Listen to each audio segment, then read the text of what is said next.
Hello and welcome to today's program. And we are looking at what is happening in the Sadc region. Remember, there is a coup which is happening in Madagascar, or which happened in Madagascar. And there is a likelihood that Madagascar is going to lose the chairmanship of Sadc. So the question is, who takes over if that happens in Madagascar? That is a very important question which everyone is asking at this point in time. And in this episode, we need to deal with that question and actually highlight to the people who takes over. What are the procedures? What must happen if a coup happens in a country which is chairing Sadc? So this is going to be a very interesting topic and a very interesting episode. And remember, the Sadc, the entirety of Sadc is boiling, is hot. Nothing is actually working for those who have been power for a very long time. They are running around to try and protect themselves. So what is happening is that there is a president called President Rajolina, who is the current, or who was the current chair of Sadc as of yesterday. But because of a coup happening in his country, he is likely going to lose that position. And then we have Mnangagwa, who is the outgoing chairperson of Sadc.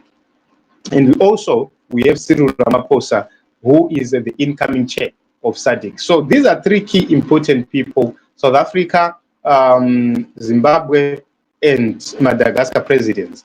These are three important leaders at the center of everything. So let us go straight to this whole issue and understand what is really happening and what must happen now. So the situation is, at the 45th Sadc summit, which happened in Antananarivo, Madagascar, President Andry Rajoelina of Madagascar assuming the rotating chairmanship of Sadc, and he succeeded Emmerson Mnangagwa of Zimbabwe.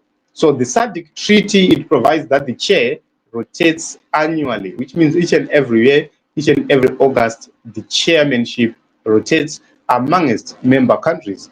And there is also what they call a tracker system, where we have the chair, the incoming chair, and the outgoing chair. I think we talked about it, and we mentioned who is who in this one. So what is happening is Madagascar is the chair. What happens if there is a coup in Madagascar? That is the question we need to answer right away. So if there is a coup in Madagascar, the first thing is that coup must be recognized across Sadc. Sadc must first recognize a coup happened or just happened in Madagascar. If that happens, then what it means is the current government would have lost power. And if the government loses power, Sadc is forced to intervene. So they will look into this issue and see whether the constitutional order is deemed violated according to Sadc protocols. And other member states will need to chip in to make sure that that resolution is made and that decision is made. So also another issue is the new regime which will come into Madagascar. It will need to seek legitimacy. So for them to legitimize that regime, they will need also a Sadc leaders to come and endorse it, which means there is need to have an extraordinary summit for the Sadc so that they deal with the issue of Madagascar. It can't happen in isolation. So what happens is Madagascar, as of now, it remains the chair despite the coup. That is the protocol. So if the new regime in Madagascar retains control and is not immediately removed, and if there is no collective decision by Sadc to suspend or replace it, Madagascar may continue as the chairperson of Sadc.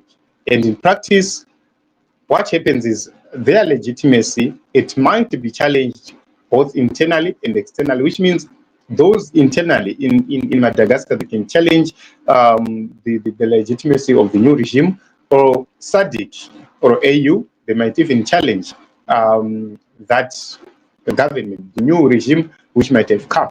So what happens is, if Sadc is in disagreement with what is happening in Madagascar, they are going to suspend Madagascar as chair. So if a coup is seen as a violation of constitutional order in Madagascar, Sadc could decide, and through consensus, amongst all the member states who will be available. They will need to then agree on the suspension of Madagascar. Once that happens, there is need to have an interim chair.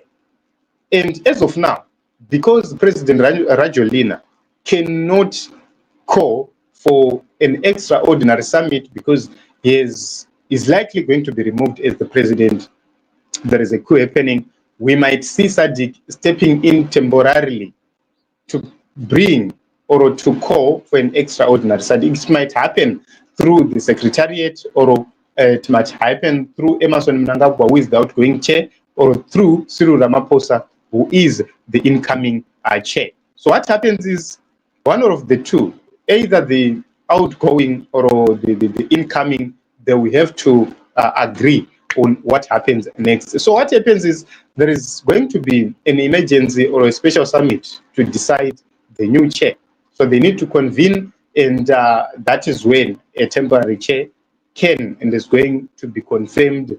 So in this case, we are looking at who is likely going to take over the leadership of Sadc if a suspension happens. So the incoming chair is Cyril Ramaphosa, and the outgoing chair is Emmerson Mnangagwa. So given the strengths of South Africa versus Zimbabwe, you see the credibility of South Africa versus Zimbabwe, you are likely going to see Cyril Ramaphosa becoming the interim chairperson of the Sadc for the meantime, up until Madagascar resolves its own issues and there is a constitutional government and constitutional order in that country. Before that, we are likely going to see either Ramaphosa or Mnangagwa taking over the interim leadership of Sadc. So that is something which is very critical, and that is something which is very, very important. I think I have briefly explained what must happen now, that there is a coup happening in Madagascar. I've highlighted the procedures, I have highlighted what must happen and who should take over. So as of now, we are waiting to see an official statement from Sadc. We are waiting to see their official communication. And also, we are waiting to see the actual developments in Madagascar. Because as of now, the biggest challenge is a coup has not been confirmed 100%. What happened is there are protests. The military or the security forces, they were deployed to deal with the protests, but they ended up siding with the people, and they issued a statement urging other security organs to join them to support the people and defend the people. The president fled from his official residence, that is the State House, and that is what we have for now. So this is a coup which is underway, but the biggest challenge is the military is actually calling for dialogue, is actually calling for unity, is actually calling everybody to come and convene so that they talk and discuss on this whole issue and they make a decision. So Sadc cannot prematurely call it a coup, but they can condemn the things which are happening there. But the biggest question is, who deployed the military? It is the president who deployed the military, which means their deployment is at law. But they have refused to shoot the protesters. They're saying, hear the grievances of the young people. And the young people are demanding that the current president steps down and goes, and the current government is dissolved. That is what is happening. So it's a very complex matter. It's a very complex situation right there in Madagascar. So it's going to be very, very interesting. It's going to be a very, very long weekend for those in power within the Sadc region, and they will have to make critical decisions. Remember, Zimbabwe is burning at the same time, South Africa is burning at the same time, and Madagascar, the least expected, is also burning. So it's going to be a very, very difficult time for those in power. Molin, thank you very much for coming, and a very good morning. I'm okay, I'm well. So this is what we have for you, and we will continue to look at what's happening in the Sadc region, and we'll give you more updates about the developments.